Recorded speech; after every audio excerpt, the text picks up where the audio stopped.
The following program was produced by an independent community producer. The opinions expressed do not necessarily reflect those of the ECAT staff or board of directors.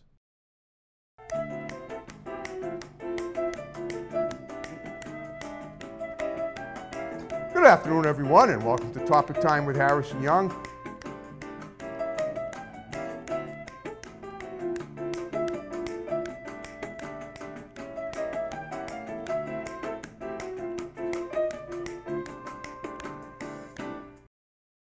Good afternoon, everyone, and welcome to Topic Time with Harrison Young. You're not going to believe, I can't believe it. I guess time flies if you're having fun, and we certainly are. This is my final show of August of 2024. Now, I guess officially into my 15th year, since the 14th anniversary is 11 days ago. And today we're going north of the border again. We've done this is like the second time in a couple of weeks we've done that. I did one from Area 58 last week. Had a couple of musical guests. Today we have another comic book writer. We're going to talk to him in a minute, but before I get to him, got to read these incredible underwriters, and then we will commence per usual. So we have A1 Auto Unlimited LLC in Wareham, A1 for all your auto needs, towing, and under the hood, whatever, and that's in Wareham. We have Paws Above in Taunton. We have Brian's Barbershop in Kingston. We have One Good Credit in Brockton. We have Lynch's Towing Auto, Cycle, and Truck Center in Brockton. One number for towing, one number for projects. My pal Lynchy there is always looking for new scrap metal, wheels, anything to do with transportation. He handles it all. We have Diesel Plus Unlimited in Whitman. We have Grant's Rental in Bridgewater. We have RW Carpet and Flooring in Norton, covering floors for 50 years. We have Eli's Auto Care in Taunton. We have Haven Psychiatric Services right here in the building in room 211. We have Salon Giovanni in Marshfield. We have Kingston Auto Body in Kingston. We have Doggy Boutique, all breed professional grooming for dogs and cats, run by my great next door neighbor, Debbie Shadell in Brockton. We have the Cornerstone Barbershop in Pembroke. We have Joe's Diner in Taunton. We have Countertops Express in North Attleboro, experts in the installation and removal in quartz and granite. We have the delightful Country Whip Sweet Shop in Acushnet. I want to thank you guys very much. And now, Mark, how you doing? What's your full name? Mark Maia. Mark Maia. Okay, is that M-I-M-Y-A? M-A-I-A. M-A-I-A. Got it. Okay. And you're a comic book designer, a writer, correct? Correct. You know, the truth is, animation really is a great medium. It's a great art form. It defines, life in an abstract but fascinating way. And I'm always admired happily to have people like yourself that do this stuff on my show. And so I'm grateful that Jeffrey Haas set it up, because he's great at sending me these very talented people. So I want you to tell me about yourself. Tell me where you grew up, and even where you, London, Ontario, is that where you're at? Correct. Yeah. I was born in Toronto, Okay. which is a more popular city. That's right. So I was born and raised there, which is 2 hours away. And Okay. I moved to London, Ontario for work. Okay. So I started working in the video game industry as an artist slash animator slash game designer. Okay. And then from there, I did that for like 25 years. And now I'm writing a comic book. You don't even look 25. That's amazing. Okay. And I'll be 48 in 3 months, December. Wow. Okay. You don't look anywhere near that. Okay.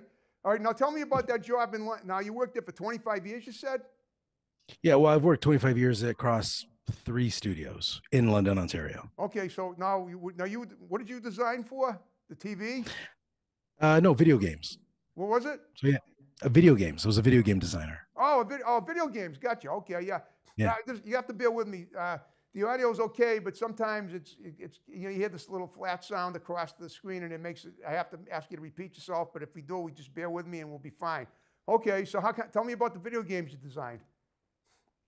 Well, I've designed everything from like across a lot of platforms. So like I started with Game Boy Color. Okay. And I've done things anywhere from Game Boy Color to like current day PC. Okay. So I worked on Battlefield Vietnam. That was a big one. Okay. I designed 24, the mobile game, which actually won a BAFTA, which is a big award in the UK. Okay. And I've done over 100 games. So it's 100 games. Wow. Yeah. So I'm pretty sure if it's not over 100, it's damn close. Right. But that's incredible. So did this spark from this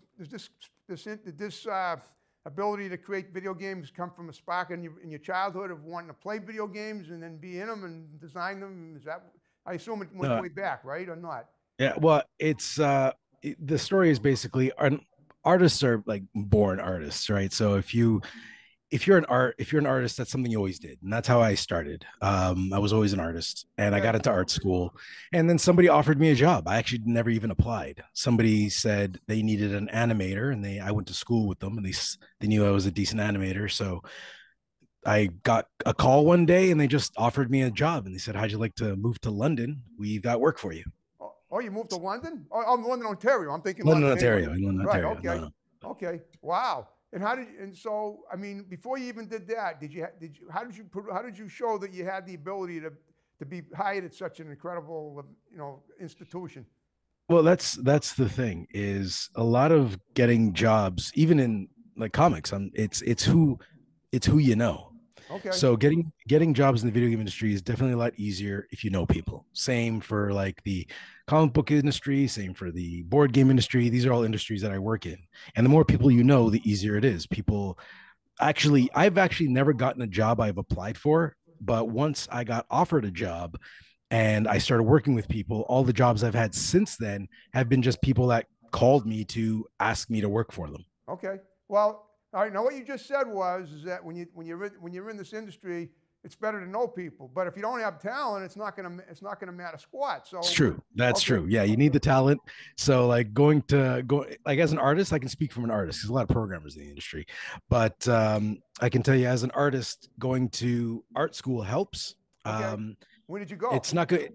I went to Centennial College and Seneca College in Toronto. Okay. All right. So I went to two. All right. Well, but what I'm wondering is, as a child, did you discover at that way young age that you had talent, or did you not discover it till you were like in your early 20s or late teens? No, no. When I was younger, I drew all the time. I Oh, was you did. always it's a common story amongst artists that if you're an artist, you're the best drawer of your group, which is what usually happens, right? Okay. Until you get together with a bunch of other artists, usually at art school of some sort, and then you realize that you're not as good as you thought you were because there's tons of people that are better than you, but that's good because then they push you to be better. Exactly. That's why art school is important. Okay. And now was the competition friendly though between the? I mean, it sounds to me like there was competition, but it wasn't backstabbing competition, right? No, it's definitely friendly competition. Everybody tries to make each other better. Oh, good. Okay. All right. Yeah. All right. So did you have like an aspiration to do video game? Did you play a lot of video games as a child too?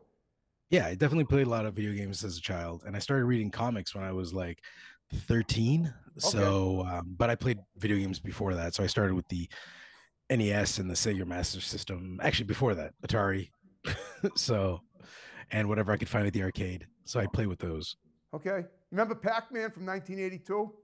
Yeah, I love PacMan. You love PacMan. Yes. It's amazing. I remember in 1982, I had a girlfriend. Yeah, she's around somewhere. She's got grandchildren now, which I had nothing to do with. But back in 1982, there was in that area in the town of Bridgewater, Massachusetts, at a little pizzeria called the Campus Pizza. There was a Pac-Man game that we'd go in and she'd play it for hours. I played too. I wasn't really into it, but it just amazes me that particular game sort of like ruled the video game docket in 1982. And it just sort of ruled for that 1 year. It seems to me 1982 was the era of Pac-Man, and it was nothing nothing before that, and nothing after that. It just seemed to be the year of it. That 1982 will always be remembered by video game aficionados as the year of Pac-Man. But that's my memory of it. Maybe Pac-Man's still a great game. It is. Of the old ones, like if you go back to Pac-Man and Pong, Pac-Man's the one that I could probably always go back to. Okay, yeah, so I'm okay. a big fan. So you can still get Pac-Man today if you want it, right? Oh yeah, they've redone that game so many times. It's like the same game with a lot of flair. Okay. And they've kind of boosted it up, so it's kind of like Pac-Man on steroids. It's great. They're so much fun. Well, Pac-Man was tiny in 1982, so if he's been on steroids, he's probably like a huge, like the Goodyear blimp today, right? Oh yeah, he went from a flat circle to a total sphere. I always wondered why people don't drink beer with a straw. It would be so refreshing that way. But I've never tried. Well, does a funnel count? That's kind of like a big straw, right? I funneled beer before. Okay. No, I like watching you take a swig of that. That's really like you're just kicking back, and that's great. So what are you doing? So you were working there for 25 years. What about now? Are you working doing artwork? Are you designing anything else currently, or just your own comic? Currently, I've got a lot of things going on. I'm a creative director for like freelance creative director. So that Okay. means studios hire me Okay. to help direct their project to Okay. get a better final product. So it's kind of like to direct the vision. And I also have a YouTube channel that's Okay. focused on board games. So I do that. And I also have my comic book that I'm working on, Wow. Okay. which is So-Called Living. So did you leave? Now, why did you? Oh, it's beautiful. Oh, those are Yeah. sweet. All right. Oh, yeah, they're great. So-called living. So why don't we talk about the comic books, and then we'll get back to your work situation and why you left, after 25 years. I assume that's I don't assume, but I'm guessing that might be the reason you left is to do your comic books. Is that right? Actually, the reason I left is because I had a baby. You have a And child. Okay. so I don't know how it is in the States, but in Canada, you get like the mothers can get maternity leave and the parent and the father can take paternity leave. So that means you're allowed, like, I think it's 6 months. So when I left on paternity leave, I just never went back. Oh, okay. Yeah, all right. Well, I guess because you got to watch your child. How old is your child now? He's going to be 3 in 2.5 weeks. Okay, so you're Mr. Dad. All right, now, Yeah. is there any connection, now that I see that My So-Called Life is the title of your comic book, is there any connection between that and your life, and including your son? It's your boy, right? Your son, is that a son or a daughter? Yeah, it's a boy, correct. It's a boy, correct, okay. yeah. So is there any connection between that and your life? I'm guessing there is, but you tell me. Well, actually, So-Called Living, not life, So-Called Living, I wrote it 14 years ago, 12 or 14 years ago, somewhere around there. So I wrote it a long time ago. I just never actually got the right artist for it until like last year. Okay. Okay. Well, tell me what it's about. Well, give me a little synopsis about giving. All right, yeah. So, So-Called Living is it's a world where the extraordinary is ordinary, as in there's vampires, werewolves, zombies, and us normies, like us normal people. Yep. And it's a common day place. It's not an apocalypse. Like, you could go to Starbucks and get served by a werewolf and sit beside a vampire and have your coffee, and he's a vampire, she's a werewolf. It's not secret. So it's like our world, but all those creatures exist. Okay. So, and the story revolves around a guy named Jack who gets turned into a vampire, and then he's got to adapt to this new way of living. And then he calls on to his friends for help, but his friends are morons, so they're not much help. And while he's trying to adapt to this new way of living, he's got the mob trying to hunt him down. Wow. And you kind of got the idea of that in the first 2 issues, which finished funded on Kickstarter in March. Okay. And now books 3 and 4, which continue that story, are coming out October 1st. Okay. All right. So a couple of questions. First of all, how did he become did another vampire bite him? Usually that's how the way somebody becomes a vampire, right? Yeah. So he got bit by another vampire, and the vampires in this world are not your typical vampire. They're not like your Bram Stokers. They're more, think of Sons of Anarchy, but with fangs. Okay. They're what? What did you say that again, please? I said, think of Sons of Anarchy, like the show with the bikers. Okay, I see what you're saying. All right. But as vampires. Like, they're not bikers, but that's the attitude they have. All right. Now, I'm guessing, now you said his friends are morons. Does that mean that, well, did they somehow get left behind because they didn't become vampires, or why are they morons? No, they weren't in the vicinity when it happened. Okay. So the comic book's a dark comedy. I got it. Okay. So he basically wakes up one day and he calls them and he's like, I need your help. Like, something's happened. And it's all done in a very fun way. But I mentioned that he got attention of the mob who's chasing him. They are not funny. So Jack, who's our main character, he's like the comic relief. And then the vampires who turn them, they're like the cool guy badasses. And then the mob characters that are chasing them, they're like the hard-nosed soprano characters. Like, they're very serious. Okay. Now, why did the mob guys want the vampires? I mean, did they cross them in some way? Well, that's part of the story. Okay. And I guess I could probably tell you that now because books 1 and 2 are out. But if nobody wants spoilers, you can just skip the next 30 seconds, which is. Okay, you don't have to give too much away. I'm just. Okay. Sure. Well, let's say that there is money in vampires. Okay. and it's not legal money. So the werewolves are very interested in this brand new baby vampire. Oh, okay. So I understand. So there's booty here, basically. Booty? What kind of booty you Well, I talking don't know. about? You Like, said money. Did you say money? yeah, I did. There's that Okay. kind of booty. Yeah. Well, all right. So is this vampire wanted by anybody? Is this like, I mean, this sounds almost like the mob is hunting them down as bounty hunters, kind of. Is that kind of way? No, they're not bounty hunters. Okay. They're like the mob. So when they got their attention on somebody in this case, like they can use to make the money, and it's not going to be good for the person that they want. Okay. No, I know So- that. Well, being the vampire, okay. But being a Yeah, so- vampire, doesn't he have special powers that he can, help him? He can turn into a bat and fly away, or can he bite the Oh. mobsters? He does have powers, but Okay. the mob guys are not they're not little weaklings either. So there's more to the mob guys than just being regular mobsters. I figured that. Yeah. I mean, let's face it. If he bites a mobster and then then they become vampires and they can do the same things that he can do. So he has to be careful to not to. Not, Well, yeah. I mean, you'll he wants to get eliminate them or negate their harm, to negate their ability to hurt him, but at the same time he doesn't want to have it blow up in his face either.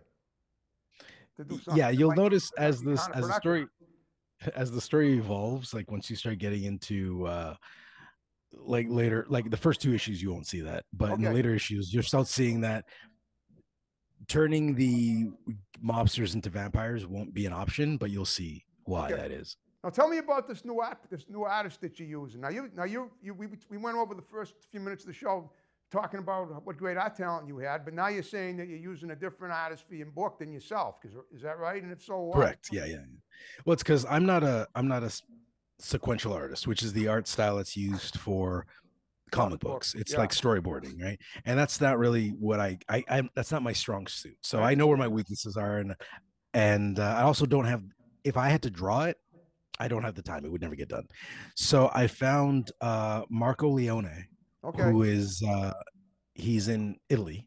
So I found him. Wow. And yeah, so there's a bit of a language barrier, but his English is getting better. Okay. So I found Marco, and he was exactly the style I was looking for, because I was looking for somebody that had kind of a Humberto Ramos kind of art style, and he's like one of my favorite artists is Humberto Ramos, and Marco had that art style. So it's not exactly, but it's similar, but it fit the style of the story. So it's very much a light, exaggerated, kind of like cartoony-esque feel to the characters, Okay. but that matches the tone of the story. So like the stories, it's funny, it's a dark comedy, it's sarcastic, Yep. and the art matches that. So Okay. All right. Now, have you ever done any acting yourself, in addition to writing and working for these video games? I've done some voice acting for video games. What's that? And Okay. I did some voice acting for video games, like small video games. Okay. And I've also, like before my teens, I worked on a lot of movie sets and I went on a lot of auditions, Okay. but I never got any parts because I always got called back, which is good. That's good. Yep. But I always choked on the callback, because the callback is like, they're like, oh, I think we can use this guy. Let's make sure he's not a total idiot and call him in again. So they called me in again. And apparently I was a total idiot because I always choked. When it got close to actually getting the part, I would choke all the time. So that was young me. Wow. Well, the fact that you got called back is maybe you were just like you had the sophomore jinx. You were just, maybe you froze up because you were, it seemed like, wow, is this too good to be true? They called me back. I'm going to screw it up. And maybe you're worried about that internally. You know what I'm saying? And That's exactly it. Is that it? Yeah. That's exactly Well, that can it. be cured. You could talk to a therapist or something, and they can probably help you through it. But that's, I'm good now. Actually, since then, I actually went to classes. I took acting classes since then, but they didn't help. But after I took the acting classes, I never tried to get another part. But the acting classes did help me talk in front of people. So I was never like, I would never be able to do this comfortably. Of course. So the acting classes got me comfortable about improving and talking in front of people. So I have the YouTube channel now, which I didn't want to do, but my wife insisted I do it. And I still get a little nervous, but once the camera starts rolling, then I'm okay. But I'm nervous before I'm in front of any camera. And then once kicks in, then I'm okay. Well, I understand. I always say everything happens for a reason. Now tell me a little about your YouTube channel. What's that about? Oh yeah, it's Board Game Coffee, Okay. and that's the name of the channel. And I cover board games basically. I do a lot of previews, playthroughs, how to play videos. Recently, I've been focusing more on how to play videos, where I teach you how to play the game. Okay. And so the preview videos are funny. Wow. The how to plays are very pretty and in depth, and Okay. the playthroughs are very. I try to I guess make the playthrough more interesting than the static camera. So I got multiple camera angles, so try to keep it interesting for the viewer. But anyways, that's the channel. I've been doing that for about 6 years. Okay. Now, I had, it reminded me a little bit. I had a next door neighbor many years ago who invented a really clever spelling game. And I don't know how far he ever went with it, but I know he was having trouble getting a name, because in order to name a game that's unique, you still have to go through a licensing board and get the copyrights to do it, because there's a lot of names out there that are floating around that other people use. And you have to make sure that you're not using someone else's name, because it's problematic. If you are, you have to use your. So I think what he was going to do was use his own last name. Now, do you have? I mean, he was looking to make a kill and make a lot of money with this game. I don't know if he ever did. I don't know whatever happened to him, but I'm guessing that you probably sounds like you have the potential to do that with what your games. Is that true? Will you make money on these games? I don't actually make the games myself, but that's something that's another project that I plan on doing. Okay. So the videos I do now are for other people's games. Oh, I see. So people pay me to do a how to play video, or they'll pay me to do a preview video, not a review. A review, you can't take money for review videos. That's just dirty. Okay. Well, all right. You don't want to do that. But you've never actually designed a game you've never actually created a game on your own. Everything has always been for someone else. Is that it? A board game, yeah. I've never designed a board game on my own. I've designed video games. All the video games you've designed, right? Yeah. Have you patented any of them? Well, they're not mine. I designed them for other people, right? Because you work for a company. So you design for other people. Well, yeah. So you work for a company. It's just like, if you make a car at Ford, that car belongs to Ford, not to you, but you made the car. Okay. So that's the same thing. I make the video game, but I work for a company who pays me to make the video games, so it's theirs. Well, would it be a silly question to ask? Why couldn't you design a game for yourself and then call, and then it'll be all yours? I could design it, but the problem with the video game is I'm not a programmer, so I would have to hire a programmer to make it work. So I could come up with the concept, but I couldn't actually make it move. I could make it look pretty. I could do the art for it, but I couldn't actually make it work. So, because I'm not a programmer. Well, I know, but it might be worth it to hire a programmer. I don't know. I'm just guessing. I don't know. Yeah. I don't know how this stuff works, but it sounds like you got the world in the palm. You got the video game world in the palm of your hands, basically. Not to mention, it's just expensive, right? Oh, I know. I imagine it must be expensive. It's really expensive. Okay. So, well, how long has it been since you started with this book of yours, the So-Called Life? How many years have you been doing that now? I wrote So-Called Living 14 years ago, but I left it. I couldn't find the right artist. Okay. And in the beginning, I tried to make deals with people like, hey, do you want to be my partner on this story that I have? You'll do the art, I'll do the writing. And it worked out for a little bit. And then everybody was kind of like, fell off, because it's a lot of work to draw a comic book. And I understand that. So I never got upset. I never take it personal. They fell off. So they didn't want to, they didn't want to put in the work to make the comic, because they have day jobs. They have families. I get it. It takes a lot of time. So I put the book away for a while, and then like 12 or 14 years later, I picked it up again, and I decided, this is when I left the video game industry full time, to be with my son and to do my comic book. I decided, you know what, I'm just going to pay an artist. I'm just going to pay them. They're going to be like it's going to be like more like an employee relationship. I'm not looking for a partner, because a partner, there could be complications. There's like, I want somebody to get paid. Right. So I want to be able to, Marco, artist, he's made more money on So-Called Living than I have, because I've paid him and I've yet to make any money, like any profit on the books. They sell, like the books sell, and they did all right on Kickstarter. Wow. But the Kickstarter covered like the printing cost. I'm selling books now, and eventually that'll pay me back for how much I paid Marco, because I paid Marco in advance. So whether the book does well or not, he gets paid guaranteed. So we've got it. That's our relationship. He gets paid guaranteed. Okay. So well, obviously a great investment for you. So, yeah, because I believe in the book, so I believe it's going to do well. But it's just starting, and to be honest, there's not a lot of places to buy it yet because I've been so busy that I haven't put it up online to sell yet. So once that kicks in, I think then I'll start seeing some sales, and I'll start going to more conventions, and have a table, see if I can get the word out there, because I strongly believe that people know the book exists and they read it, they'll like it. So okay, so basically your marketing has to be done step by step. You can't put the cart before the horse, or all that 4,000-year-old cliche. So I get it. Okay, all right. Well, guess what, Mark? We're now under 5 minutes. I hope you had fun talking to me. Oh, I loved it. Yeah, it was great. All right, the highlight of my day. What's that? It was the highlight of my day. Good, mine too. All right, so here's what I want you to do. Give some shouts out to a few people that are going to see the show, because we're going to get it online and we're going to share it with the world. And then we'll wrap the show up with my snap and the way we began. So go ahead. All right. Well, I'd like to give the first shout out to my incredibly supportive wife, Brittany. Okay. So, thanks for your support. Without it, I could have never done this. To Marco Leone, the artist of the book. He's amazing. Again, without him, the book wouldn't have been the same. I'd like to thank the Mark over at Lesser Known Comics.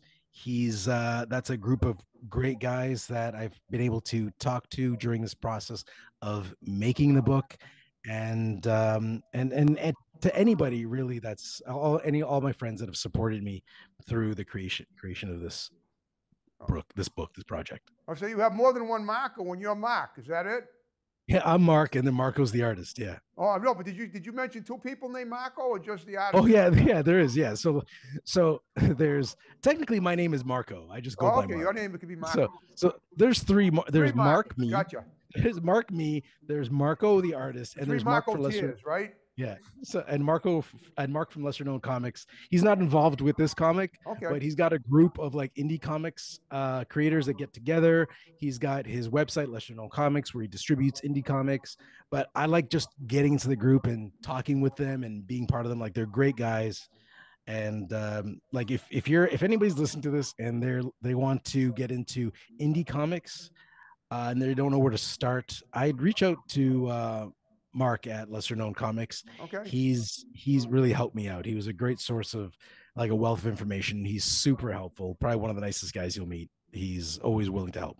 Now these people, like you have Marco in Italy, have you ever actually met him in person, or everything is done? No, I haven't. I've only talked to him via email. I don't even know what he sounds like.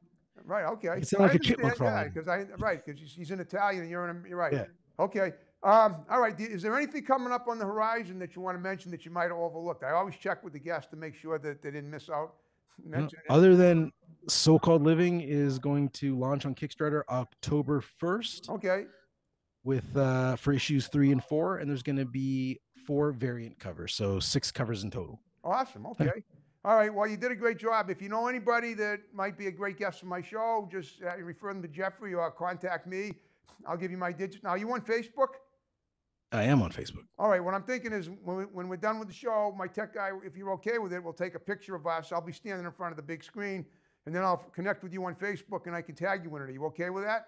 Yeah, you can do whatever you want with me. No, I want to make, and if you want to tag me, that would be great too. Okay. Yeah. All right. Well, Mark, you did a great job. So we're gonna wrap the show up, and then what I want you to do is just stick around, and we're gonna go over the logistics of the graphics that we want to use. We want to make sure that you were able to upload those pictures so that we can edit them in on Tuesday, and then do the pictures of us so that we can tag them and connect on Facebook, and then take it from there. So great job. Are you ready to wrap it up the way we began it? I'm ready. Okay, folks, August is done with Topic Time Nation. We're moving on into September and more great shows. So stay tuned, snapping out and rolling on. See you in September. Okay.